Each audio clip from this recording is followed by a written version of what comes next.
Yo! Pour cette vidéo, comme vous l'avez vu dans le titre, ce sera mon top d'animé, le cliché de tout youtubeur manga. Je précise d'avance que cette vidéo n'intéressera que très peu de personnes. Le premier animé, tout le monde sait c'est quoi, enfin j'espère, sauf si vous ne connaissez pas ma chaîne, donc dans ce cas vous êtes un peu pardonné.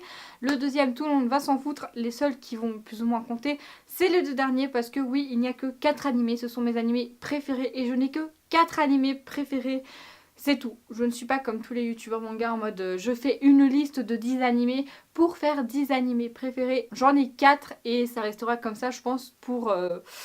bon, peut-être pas le reste de ma vie mais en tout cas pour très longtemps. Parce que vous allez voir que tous mes animés, je crois que le plus ancien, le plus nouveau plutôt, date de 2004, donc ça vous fait déjà une petite idée, sauf Naruto, mais celui-là je le compte pas parce que techniquement il date de 2000. Donc sur 4 animés seulement, le plus nouveau est déjà de 2004, donc c'est pour vous rendre compte que si vous n'aimez pas les anciens animés, ça sert à rien de regarder cette vidéo. Et en plus de ça, chaque animé, parce que voilà, ce sont quand même mes animés préférés, ils méritent une vidéo à part entière.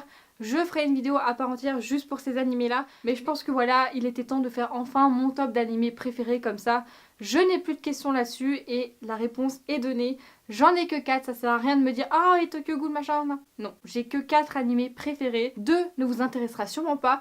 Les plus intéressants ce sont les deux derniers et c'est pas vraiment 3-4, les deux sont au même niveau, les deux sont au 3e niveau. Donc on peut dire que j'ai un top 3, mais le 3e il y a 2 animés. Je sais pas si c'est très clair mais je pense que ça l'était. Donc le premier c'est Naruto, on peut zapper, voilà c'est bon. Maintenant le deuxième il s'agit de Candy. Au pays de Candy, comme dans tous les pays, on s'amuse, on pleure, on rit, il y a des méchants et des gentils. Non je continue pas, c'est bon, vous avez eu votre dose.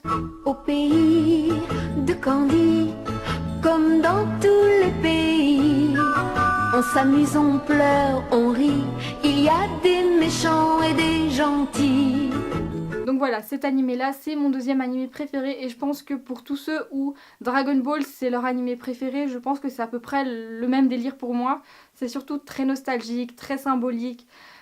C'est très touchant comme animé, je sais pas si vous l'avez vu parce que je pense que tout le monde doit connaître à part ceux qui ont plus ou moins 10, 12, 13 ans.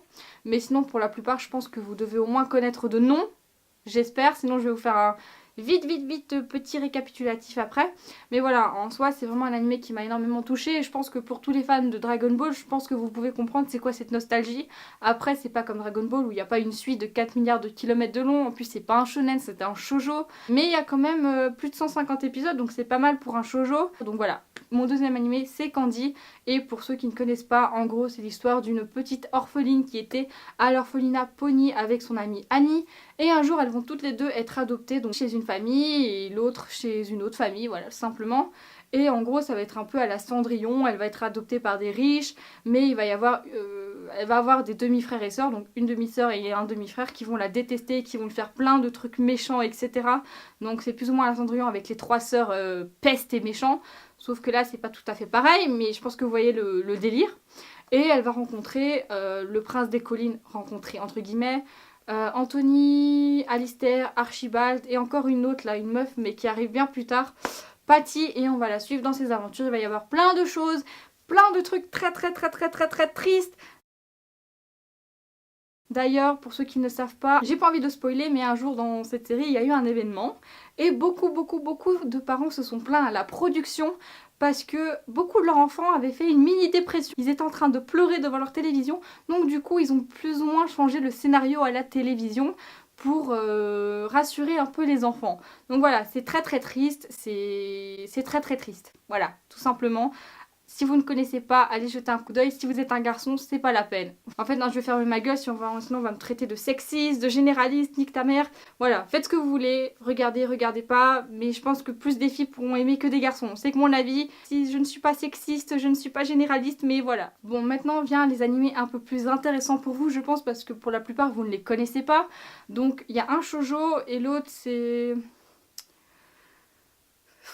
on va dire... dans Wikipédia c'est un shoujo mais c'est pas vraiment un shoujo, c'est un truc d'aventure un peu comique, un peu à la Full Metal Panic. C'est pas du tout le même registre, c'est pas du tout le même délire, mais c'est aussi Full Metal Panic, je pense que c'est un shoujo, mais il y a énormément de garçons qui l'ont vu, même Joueur du Grenier l'a vu, c'est un truc comique, aventure, etc. C'est la même chose, c'est dit comme un shoujo mais c'est pas vraiment un shoujo. C'est un aventure comique, etc. Et donc oui, j'ai pas dit non, je suis en train de m'évaporer dans 4 milliards d'explications, mais j'ai pas dit non. Donc ce troisième animé, il s'agit de Chrono Crusade, ou si je traduis en français, La Croisade de Chrono. Donc c'est celui-là l'animé le plus nouveau qu'il y a dans ma liste. Il s'agit d'un animé qui date de 2004, il me semble. Et l'histoire, quand tu regardes le premier épisode, il n'y a pas boum boum des lumières, de la saturation, etc. Non, tu vois directement que c'est un truc avec une ambiance assez sombre, assez triste, assez ténébreux, enfin tous les trucs qui veulent dire sombre en fait. Voilà, c'est ça, quand tu regardes l'animé, tu sais que c'est pas un truc guiré avec des couleurs pétillantes, des lumières flash partout. Tu sais que c'est pas un Magica Girl quand tu le regardes. Et l'histoire, bon, c'est un peu compliqué à expliquer, mais c'est un peu dans le même délire de la Aono Exorciste, si je peux dire ça comme ça. En gros, ils sont dans un monastère, donc un peu comme le père des deux garçons dans Aono Exorciste. Je suis désolée, j'ai oublié leur nom. Pardonnez-moi, j'adore cet animé aussi. Donc en gros, c'est l'histoire de Rosetta Christopher qui est dans un monastère. Le monastère Sainte Magdalena, quelque chose comme ça. Et en gros, ce monastère a pour but de tuer les démons, exterminer les démons, exorciser les démons. Voilà, tuer les démons. Et Rosetta Christopher a décidé de rejoindre cet ordre, donc l'ordre de Magdalena, parce que son but est de retrouver son frère qui a été capturé par Aion, l'un des plus grands démons qui soit, parce que son but à lui est de récupérer les 7 apôtres de Dieu, et il se trouve que son frère Joshua est l'un de ces apôtres. Donc voilà, elle va vouloir récupérer son frère grâce à Chrono. Donc Chrono c'est son ami, mais c'est également un démon qui va essayer d'aider Rosetta à retrouver son frère, parce que Joshua est aussi un ami, et c'est également l'un des ennemis de Aion, parce que avec une histoire assez lugubre du passé que je ne vous expliquerai pas sinon je vous spoilerai. En gros, il y a une histoire de vengeance entre Aion et Chrono, et il veut se venger et récupérer Joshua. Et comment, vous allez me dire, parce qu'il n'a plus ses pouvoirs de démon, parce que voilà, sinon il serait beaucoup trop dangereux et il ne serait pas accepté par l'ordre Magdalena qui, son but à elle est de exterminer les démons. Donc en gros il n'a plus vraiment ses pouvoirs, mais comme il a fait un pacte avec Rosetta, on peut dire qu'il y a anguille sous roche sous ce démon. Cette phrase était vraiment très recherchée. Donc en gros ce pacte c'est que Rosetta a une petite horloge comme ça qu'elle porte toujours autour du cou, et quand Chrono décide de ouvrir ses pouvoirs, de s'agrandir, de devenir un vrai démon tout puissant qui fait peur, et bien cette horloge s'ouvre et l'aiguille tourne tout simplement parce que c'est une horloge. Et donc en gros le pacte est plus il utilise ses pouvoirs, plus la roue tourne, et plus la roue tourne, plus Rosetta perd de la vie. Et en gros on te dit vers le 2e ou 3e épisode que si elle a 30 ans à vivre, c'est déjà très bien. Donc déjà quand tu entends ça, tu sais déjà que la meuf va mourir quoi. Donc c'est pour ça que j'ai dit que c'était un animé assez sombre, parce que tu sais déjà que la meuf va crever, enfin on te le dit vers le 2e ou 3e épisode. Après c'est vrai que le petit mystère dans cet animé, c'est que tu te dis est-ce qu'elle va vivre, est-ce qu'elle va mourir, est-ce qu'ils vont trouver une solution, etc. Est-ce qu'elle va retrouver son frère, patati patata. Et voilà, ça c'est globalement l'histoire. En gros, elle veut retrouver son frère. Chrono est un ancien démon qui peut redevenir en démon, mais la fille qu'il aime est en train de perdre de la vie, car oui, ils s'aiment, c'est pas un secret, c'est un cliché. Enfin voilà, c'est comme dans Full Metal Alchemist, Winry et l'autre, la Ed. Tu sais qu'ils s'aiment, même si ils se sont jamais embrassés, mais tu sais qu'il y a de l'amour entre eux. Ben là c'est pareil, Chrono et Rosetta s'aiment, et en gros, plus il utilise ses pouvoirs, plus la meuf qu'il aime est en train de crever. Et ensuite, dans leur aventure, ils vont trouver des personnes qui vont les aider dans leur quête. Ça c'est le cliché de tous les animés du monde. Voilà, globalement c'est ça. Et pour la fin, je vous laisse regarder cet animé si jamais ça vous intéresse. Moi c'est un animé que j'aime beaucoup, il est très triste, il est très trash, il est très sombre, il est très romantique, il y a des moments comiques. Donc les moments comiques c'est ça qui fait que ça casse un peu le côté sombre et triste de cet animé. Donc voilà, c'est un peu de tout mélangé, c'est super drôle, c'est super cool, c'est super passionnant, c'est super triste. C'est tout ce que vous voulez, moi j'aime beaucoup cet animé, je vous le recommande. Donc voilà. Maintenant le 4e animé, et ça je pense que c'est vraiment pour le coup le plus inconnu de tous. Autant Chrono Crusade, comme c'est un animé assez mixte, des filles et des garçons peuvent connaître, mais pour X the Clamp, à part quelques filles, je pense que cet animé n'est vraiment pas connu. Donc il s'agit de X the Clamp ou X 1999, donc pour le X the Clamp en gros c'est X. Des éditions The Clamp, donc ceux qui ont fait Cardcaptor Sakura, XXX, je sais pas quoi, Tsubasa Chronicle, etc, etc, etc. Donc tous ces animés là viennent de cette édition The Clamp, et comme le titre de cet animé s'appelait X, ils ont décidé de mettre X The Clamp ou X 1999, comme vous voulez, voilà. Donc là, c'est là que c'est un peu compliqué parce que l'histoire est compliquée à expliquer. Je vais pas m'amuser à faire un résumé à la Wikipédia en mode Oui, un jour Camus il décida de partir avec sa mère, puis quand sa mère mourut, il décida de revenir, mais il avait laissé ses amis en plan sur le côté, et donc du coup à ce moment-là, il voulait éviter ses amis, nanana. Non, moi je vais vous expliquer l'histoire vraiment globale de l'animé parce que c'est vraiment un animé très riche dans le fond. On s'en fout des petites histoires amicales, amoureuses, machin. Ça on s'en fout. Je vais vraiment vous expliquer l'histoire globale parce que c'est le plus compliqué à comprendre. Donc en gros, bon, si je vais quand même vous expliquer qu'il est parti de Tokyo avec sa mère. Donc en gros, il habitait à Tokyo. Et avec sa mère, il décidait de déménager. Et à la mort de sa mère lui dit « Il faut que tu récupères l'épée de je sais pas quoi et que tu rentres à Tokyo. » Donc de là, il décide d'écouter la dernière volonté de sa mère et rentre à Tokyo. Et ensuite de là, une grosse guerre va exploser entre 7 démons du ciel et 7 démons de la terre, plus leur chef. Donc pour le coup, c'est Kamui, le personnage principal qui est l'un des chefs. Et puis pour l'autre, je vous laisserai découvrir qui c'est. Et l'histoire de cette guerre, globalement on peut voir ça comme un truc apocalyptique, c'est vraiment l'apocalypse.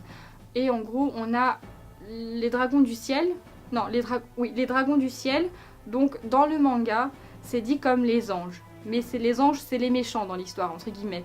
Donc les dragons du ciel ont pour but de détruire la terre afin qu'elle se renouvelle à cause de la pollution, des humains etc. qui ne respectent pas la terre, machin tout ça. Donc ça c'est leur but, de purger la terre, de détruire tous les humains qui y habitent pour qu'elle se reforme. Et ensuite de l'autre côté tu as les dragons de la terre. Ça c'est les gentils il me semble, mais j'inverse toujours dragons du ciel et dragons de la terre. Ça j'inverse toujours, mais c'est l'un des deux. Et donc les dragons du ciel, eux, ont pour but d'arrêter les dragons du ciel Et de laisser le libre arbitre faire les choses, et de laisser les humains changer les choses, de penser à l'écologie, etc., etc. Mais voilà, en gros c'est plus ou moins ça l'histoire. Les purgatoires contre les gentils, contre les défendeurs de la terre. Ouais, mais on peut dire aussi qu'eux sont les défendeurs de la terre. Les gens qui veulent détruire la terre contre ceux qui veulent empêcher les gens de détruire la terre. Globalement, c'est ça l'histoire. Et de là, il va y avoir beaucoup de choses qui vont se faire. Ça va être très compliqué. Comme je vous l'ai dit un peu au début, dans le résumé un peu foireux, il y a des histoires d'amour, des histoires d'amitié. C'est également un animé très triste. L'OST est également très triste. C'est l'OST le plus triste que je n'ai jamais entendu. C'est vraiment l'OST le plus triste de tous les animés que j'ai regardés. Et j'en ai quand même regardé pas mal. Et c'est le plus triste. Donc là, je vais vous mettre une partie de l'OST et vous allez vous rendre compte à quel point c'est hyper triste.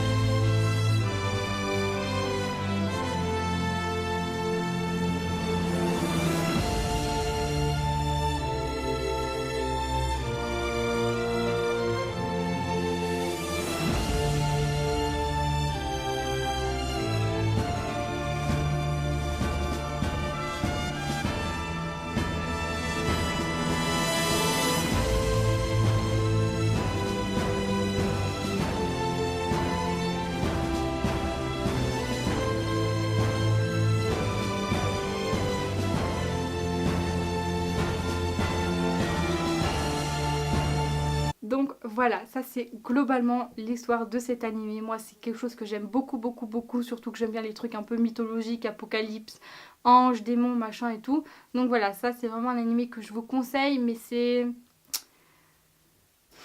faut vraiment accrocher à l'histoire parce que c'est très triste, très sombre. Les graphismes sont très vieux, mais même pour Chrono Crusade c'est très vieux, mais ceux-là sont un peu plus particuliers j'ai envie de dire. Donc faut vraiment accrocher, je vais essayer à chaque fois de vous mettre des extraits. Ça doit pas être très compliqué parce que c'est des anciens animés donc ça se trouve très facilement. Mais voilà, ça c'est les animés que je voulais vous présenter, en tout cas vous faire mon petit top. Je ferai peut-être des vidéos un peu plus spécifiques pour chacun des animés parce que c'est quand même mon top, ils méritent des vidéos juste pour eux. Et voilà, je voulais quand même vous faire un petit top, comme ça on ne me posera plus la question. C'est ceux-là mes animés préférés, je suis désolée de vous avoir peut-être déçu, vous attendiez à autre chose. Mais c'est comme ça, c'est mon top à moi, il m'est vraiment très cher et c'est un top, comment dire, c'est pas mon top shonen, mon top shoujo, mon top machin, c'est vraiment mon top universel qui m'est propre, qui m'a touchée tout au long de ma vie. Donc là c'est vraiment très gnangnan ce que je suis en train de dire, mais c'est le cas, c'est mon top vraiment qui me tient à cœur. Donc je pense que comme je vous l'ai expliqué, les deux premiers il n'y a pas de surprise, enfin c'est pas quelque chose de rarissime, mais les deux autres, franchement, allez jeter un oeil pour au moins un épisode, je pense que... Ça pourrait être une bonne surprise pour vous si vous êtes assez ouvert d'esprit pour les anciens animés. Je pense que vous pouvez aimer, enfin c'est possible. Moi j'ai adoré, mais donc du coup j'ai pas vraiment d'objectivité par rapport à ça. Donc du coup je vous laisse, j'espère qu'elle vous aura plu. Et à une prochaine vidéo. Salut!